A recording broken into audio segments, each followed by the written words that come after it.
Bienvenidos. El día de hoy vamos a abordar el primer tema que nos ocupa cuando estudiamos la jurisprudencia en Guatemala y es precisamente el establecer qué debemos entender por jurisprudencia. Déjenme decirles que básicamente ese es un tema que en principio parece ser muy fácil, pero lo que ocurre es que la palabra jurisprudencia se utiliza de distintas maneras, tiene distintas acepciones en nuestro medio. Y la primera tarea que debemos abordar es precisamente establecer qué es lo que vamos a entender por jurisprudencia, cuál va a ser nuestro objeto de estudio en este canal. Empecemos diciendo que etimológicamente la palabra jurisprudencia deriva del latín. La palabra latina jurisprudentia, que está conformada por dos, digamos, partes. La primera, juris, que hace referencia hacia el derecho, hacia la justicia, y prudencia, que hace referencia hacia la previsión, hacia esa certeza que debe darse sobre cómo debe de aplicarse las normas jurídicas, sobre cómo deben de aplicarse las normas de derecho. De tal suerte que etimológicamente se dice que en el derecho romano la palabra jurisprudencia hacía referencia a la ciencia del derecho o más bien a la interpretación que los jurisconsultos hacían de cómo deben de aplicarse las normas jurídicas que conformaban el derecho romano. Cuando analizamos sus orígenes etimológicos, vemos que la palabra jurisprudencia se refería a la interpretación que los expertos romanos en el derecho o los jurisconsultos daban cuando se les consultaba, se les preguntaba sobre cómo debía de interpretarse correctamente una ley y que era la forma en la que a partir de ahí los jueces y magistrados debían de hacer dicha interpretación.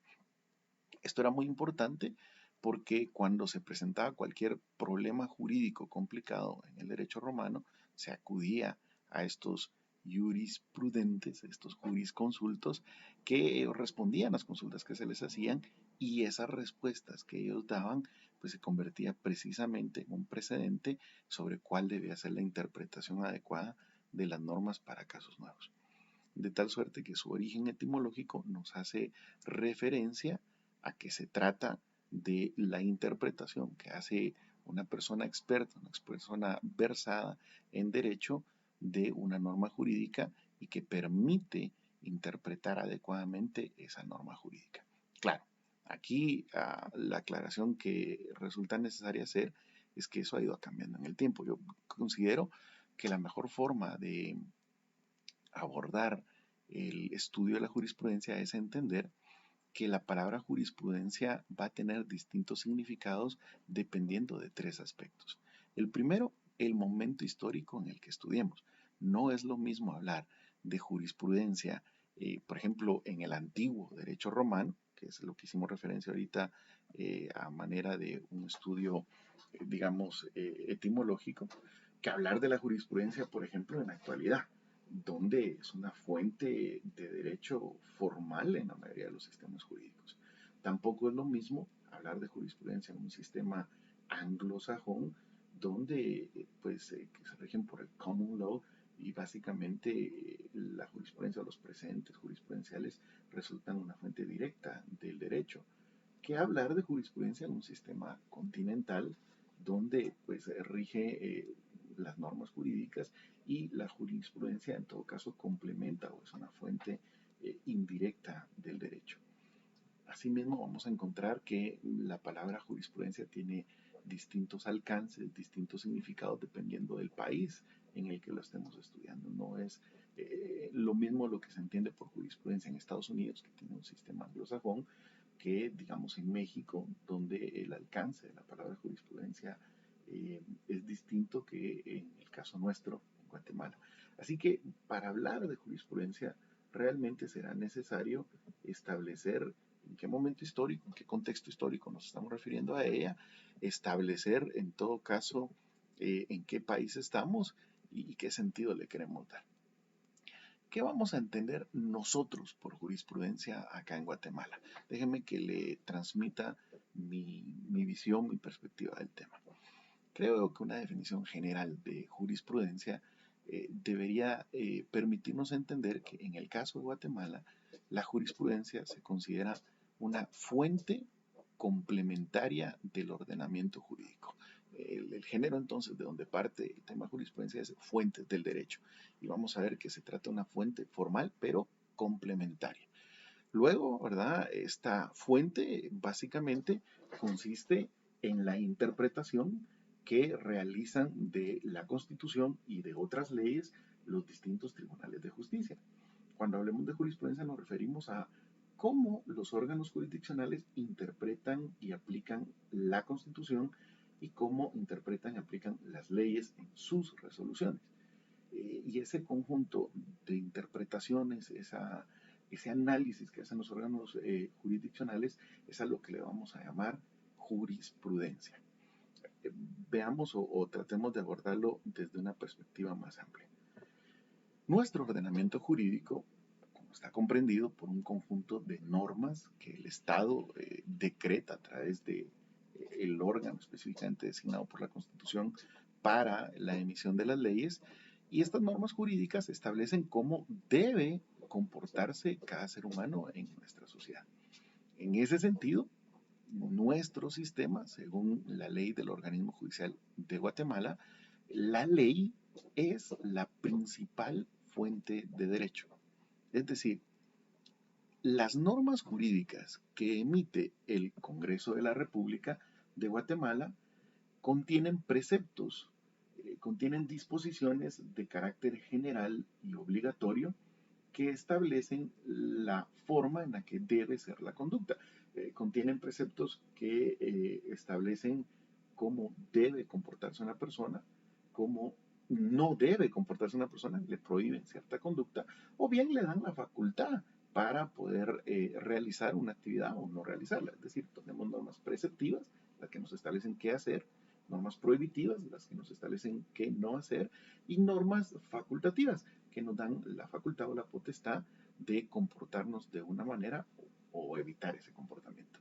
En todo caso, lo que se espera es que la conducta de los seres humanos en nuestra sociedad se ajuste precisamente a, a ese conjunto de normas jurídicas. Ahora bien, ¿qué función entonces desempeña la jurisprudencia en este sentido? Bueno, si el ordenamiento jurídico, su principal fuente de derechos y de obligaciones es la ley, la jurisprudencia viene a constituirse en una fuente complementaria. ¿En qué sentido es una fuente complementaria?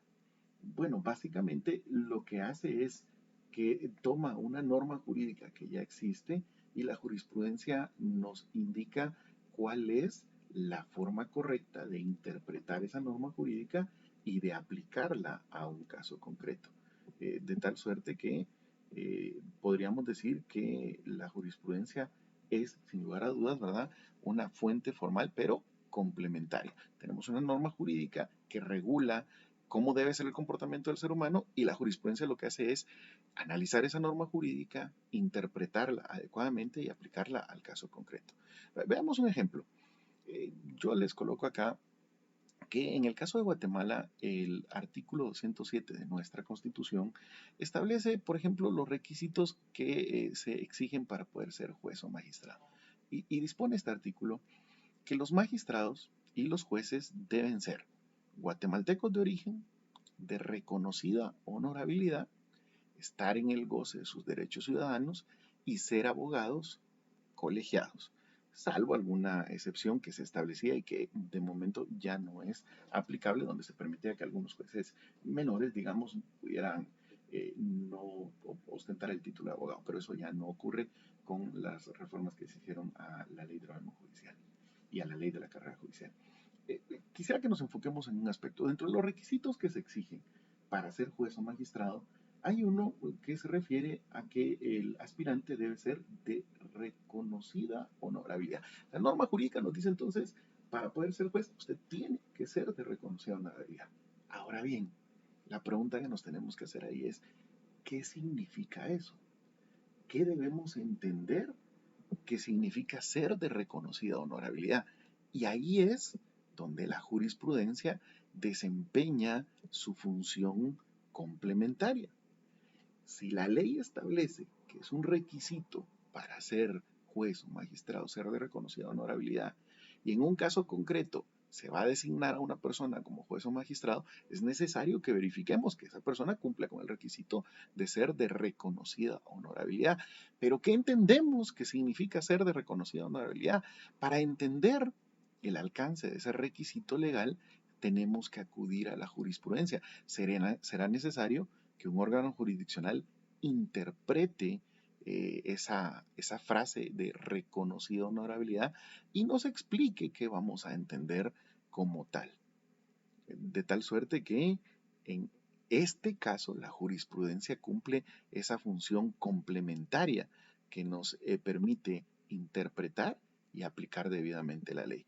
¿Qué nos dice la jurisprudencia sobre eso? Por ejemplo, la Corte de Constitucionalidad ha emitido varias sentencias donde se pronuncia sobre el tema de lo que debemos entender por honorabilidad, de lo que debemos de entender que se refiere o significa ser de reconocida honorabilidad y de lo que tenemos que entender sobre cómo se puede evaluar objetivamente esa reconocida honorabilidad. En sus sentencias, la Corte, por ejemplo, en el expediente 273-91, la Corte nos explica que ese vocablo honorabilidad, que normalmente se utiliza con mayor frecuencia en el campo de la moral y no tanto del derecho, pues en este sentido expresa desde un punto de vista, cuidado, objetivo, la reputación que una persona goza en la sociedad. Es decir, el juicio que la comunidad hace sobre las cualidades morales y los méritos de una persona. Cuando hablamos de una persona honorable, nos referimos a que la comunidad lo aprecia, lo determina o lo establece como una persona que se comporta con ciertas cualidades y méritos morales. ¿Y qué significa ser de reconocida honorabilidad? Bueno, esto hace alusión a que esas cualidades que la persona tiene, que el individuo tiene, son de conocimiento de la sociedad en general, o al menos de un segmento de la sociedad que es el, digamos, indicado para determinar esto. Claro, luego la Corte aborda este tema en sus sentencias y nos dice, esa evaluación no puede ser algo subjetivo, no puede quedar, digamos, de forma arbitraria, sino que se tiene que hacer con base a ciertos criterios doctrinales, como dice la Corte, con base a un corpus doctrinal que permita establecer esa reconocida honorabilidad de forma objetiva. Por ejemplo, con los documentos que acreditan que esa persona no ha recibido ninguna sanción, con los documentos que acreditan que no ha sido condenado nunca, que no tiene, por ejemplo, sanciones del Tribunal de Honor, sanciones de los lugares donde ha trabajado, pero no solo esos documentos, sino que además, por ejemplo, criterios sociales, denuncias que la misma sociedad civil hace y que aporta pruebas que pudieran hacer considerar a la persona que está evaluando o reconocida honorabilidad que efectivamente esta persona no la posee, o estudiando su actuación anterior y las repercusiones que esta actuación ha tenido. Eh, Sin embargo, es muy importante que en esta evaluación de la reconocida honorabilidad se respete, por ejemplo, el derecho a la intimidad de la persona y se respeten criterios que han establecido organismos internacionales, así como la legislación ordinaria. Por ejemplo, la Corte se ha pronunciado en el sentido de que no se puede considerar que se ha afectado la reconocida honorabilidad de una persona por el solo hecho de que se ha presentado una denuncia en contra de la persona. Mira qué interesante.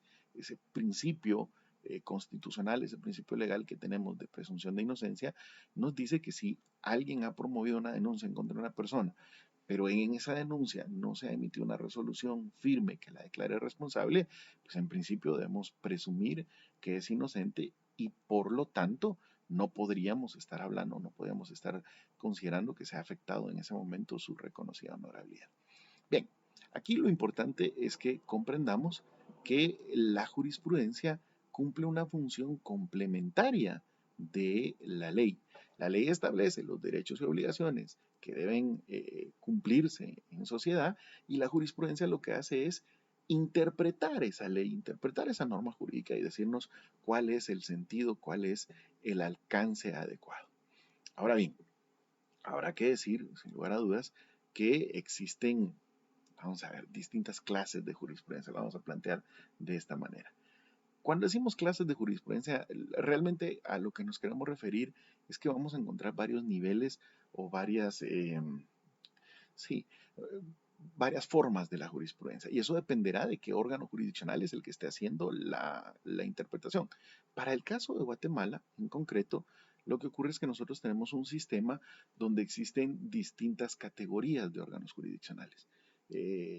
Independientemente de que cada uno, por el principio de independencia judicial, tiene la potestad de juzgar según su propia interpretación de la ley, hay 4 niveles o grados de conocimiento, empezando desde, digamos, el más bajo, el más básico, donde encontramos lo que en Guatemala llamamos los juzgados de paz o juzgados menores, que normalmente son órganos jurisdiccionales que tienen competencia para conocer asuntos en un municipio, que es la división territorial más básica que conforma nuestro país. E incluso hay algunos juzgados de paz que se han especializado por una materia. Encontramos, por ejemplo, algún juzgado de paz civil que conoce solo asuntos civiles en ese municipio, o algún juzgado de paz penal que conoce solo asuntos penales en ese municipio. Claro, también encontramos juzgados de paz que conocen de diversas materias dentro de ese municipio. Un segundo grado de conocimiento lo conforman los juzgados de primera instancia, que son los órganos jurisdiccionales que normalmente tienen una competencia en un determinado departamento. Aunque hay excepciones, hay órganos jurisdiccionales que tienen competencia en 2 o más departamentos y hay algunos que incluso tienen competencia en una circunscripción menor a un departamento. Pero digamos, la regla general es que un juzgado de primera instancia normalmente tendría su competencia en todo el departamento y estos órganos generalmente están especializados, están designados por materia. Encontramos juzgados de primera instancia civil, juzgados de primera instancia de familia, juzgados de primera instancia de trabajo y previsión social, juzgados de primera instancia penal, etcétera. Hay todavía algunos departamentos que su juzgado de primera instancia pues tiene digamos una competencia mixta, por ejemplo es juzgado de primera instancia civil, laboral y de familia. Pero bueno, eso conforme va avanzando la especialidad se va volviendo cada vez mayor. En un tercer grado de conocimiento vamos a encontrar lo que son las salas de la Corte de Apelaciones y otros tribunales que tienen la misma categoría de salas de Corte de Apelaciones. Estos órganos jurisdiccionales están creados para conocer normalmente en segunda instancia. Muchos de ellos tienen competencia incluso a nivel nacional, otros tienen competencia solo en una región o algunos departamentos y normalmente están especializados también por básicamente por materia.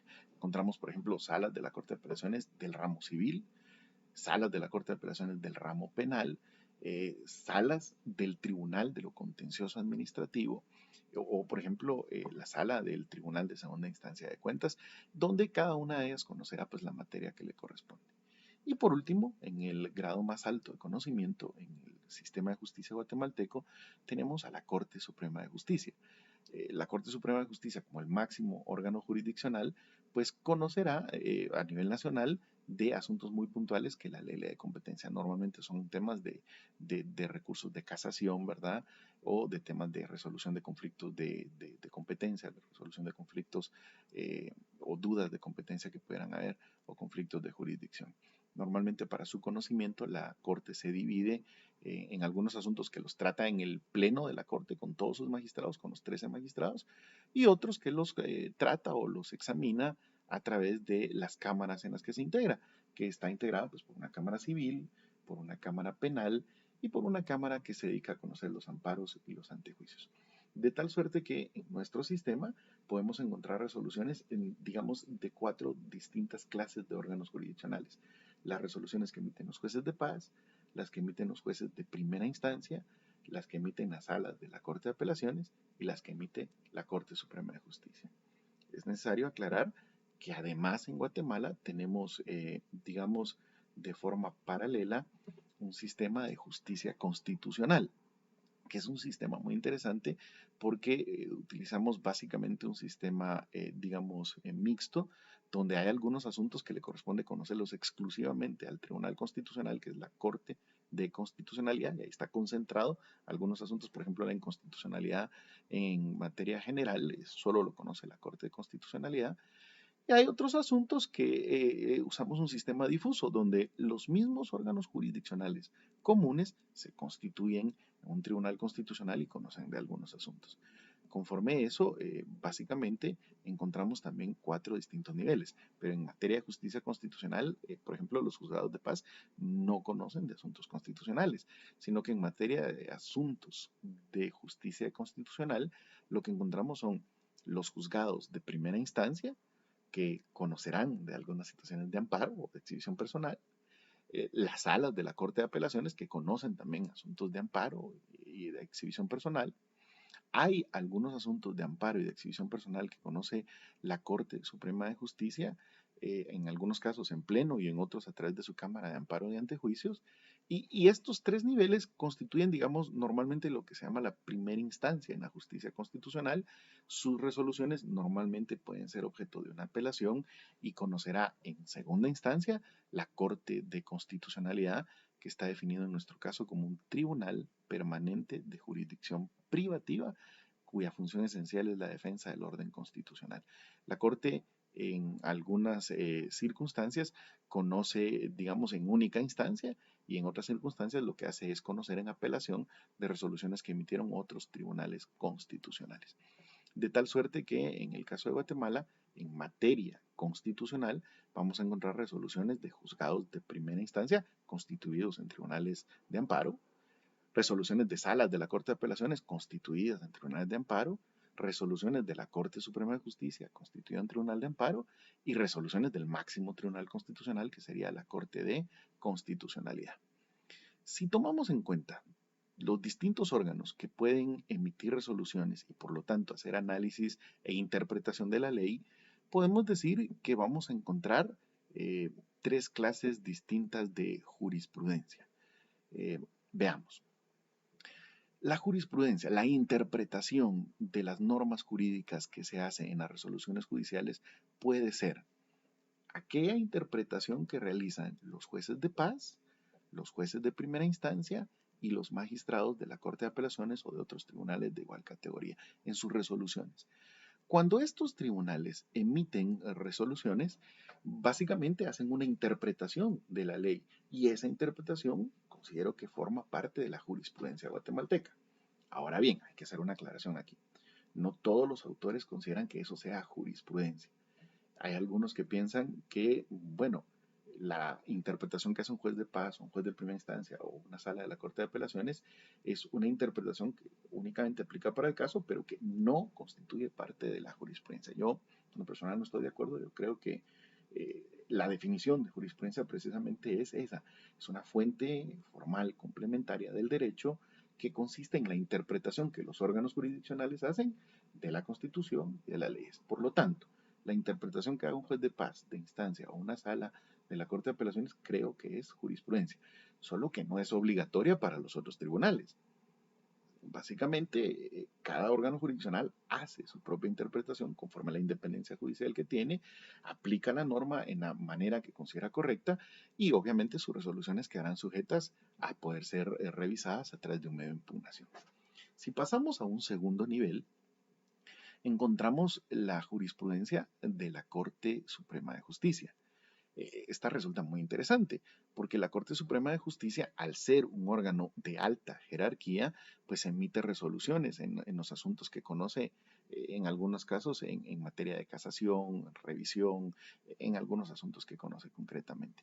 Y las decisiones que la Corte Suprema de Justicia va emitiendo sí generan jurisprudencia. De hecho, aquí tenemos dentro de la jurisprudencia que genera dos clases distintas.